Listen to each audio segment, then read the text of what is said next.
देहरी पर latrine bathroom tank नहीं होना चाहिए,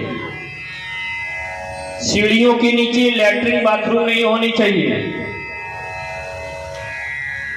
अगर ये होता है तो घर में वास्तु दोष होता है। जिस घर में वास्तु दोष होता है उस घर में कलह रहता है, और जिस घर में कलह रहता है उस घर में मैया लक्ष्मी का वास नहीं होता। इसलिए कहा गया है कि जन हानि और धन हानि दोनों हानि होती है। कभी भी आंगन में खड़े होकर के किसी से झगड़ा मत करें, क्योंकि आंगन में वास्तु भगवान का वास माना जाता है। पहले जमाने में घर में बेटी नहीं होती थी, दूसरी बेटी का मंडप अपने घर में गड़वाते थे पवित्र हो जाए, तो घर में वास्तु भगवान का वास होता है।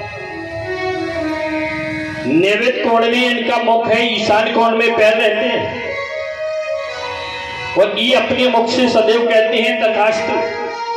और आप आंगन में खड़े होकर झगड़ा कर रहे हो, या पत्नी का हो या किसी का हो, कल तुम्हारा ये हो जाए, गुस्सा में बोल ही देते हैं। वो उनका कहना हुआ तथास्तु, तो वो घटना घट जाती है।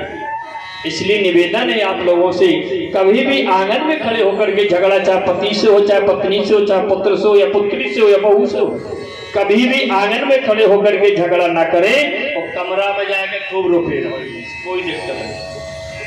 आंगन में नहीं करना चाहिए। ऋषियों ने भगवान शंकर से पूछा, प्रभु जिस घर में वास्तु दोष हो जाता होगा, सिटियों में लगभग 80% सभी के घर में होगा, क्योंकि जीना बच्चा इसी जगह के नीचे बना दो। इसका उपचार क्या होगा प्रभु? वास्तु दोष घर में कैसे समाप्त होगा? तो भोले बाबा ने कहा कि शुक्ल पक्ष की अष्टमी को किसी अच्छे विद्वान को लाकर के वास्तु भगवान का यंत्र बनवा ले, और वास्तु भगवान का हवन करें। और जो आचार यंत्र बनाए वो आचार केसर, कुमकुम, कस्तूरी, गोलोचन को मिलाकर के भोजपत्र पर यंत्र बनाए। और जो भी आचार बनाए तो अनार की लकड़ी की कलम लेवे, और वो भी 12 अंगुल की। हम बनाए तो हमारे अंगुल नपेंगे, और मिश्रा जी बनाए तो इनके नपेंगे। कहने का तात्पर्य जो यंत्र बनाए, जो भी आचार हो, उसी के अंगुल 12 अंगुल की कलम होकर के गोलोचन, केसर, कुमकुम, कस्तूरी मिलाकर के भोजपत्र पर यंत्र बना करके वास्तु का हवन करके वास्तु भगवान का यंत्र अपने दरवाजे के अंदर वो लगा ले, आपके घर का वास्तु दोष समाप्त हो जाएगा। वो अगर ये भी नहीं कर सकते, देखो तिवारी जी अगर पंडितों को बुलाओगे तो खर्च होगा, नहीं होगा। तो अगर ये भी नहीं कर सकते हो तो उपाय तो कर सकते हो, छोटा भी उपाय दिया, क्योंकि पूजा 3 प्रकार की बताई जाती है, नहीं होती छोटी बड़ी। तो जानते हो आप, जिसे राई बोलते हैं, कहीं पीली राई ले लेना।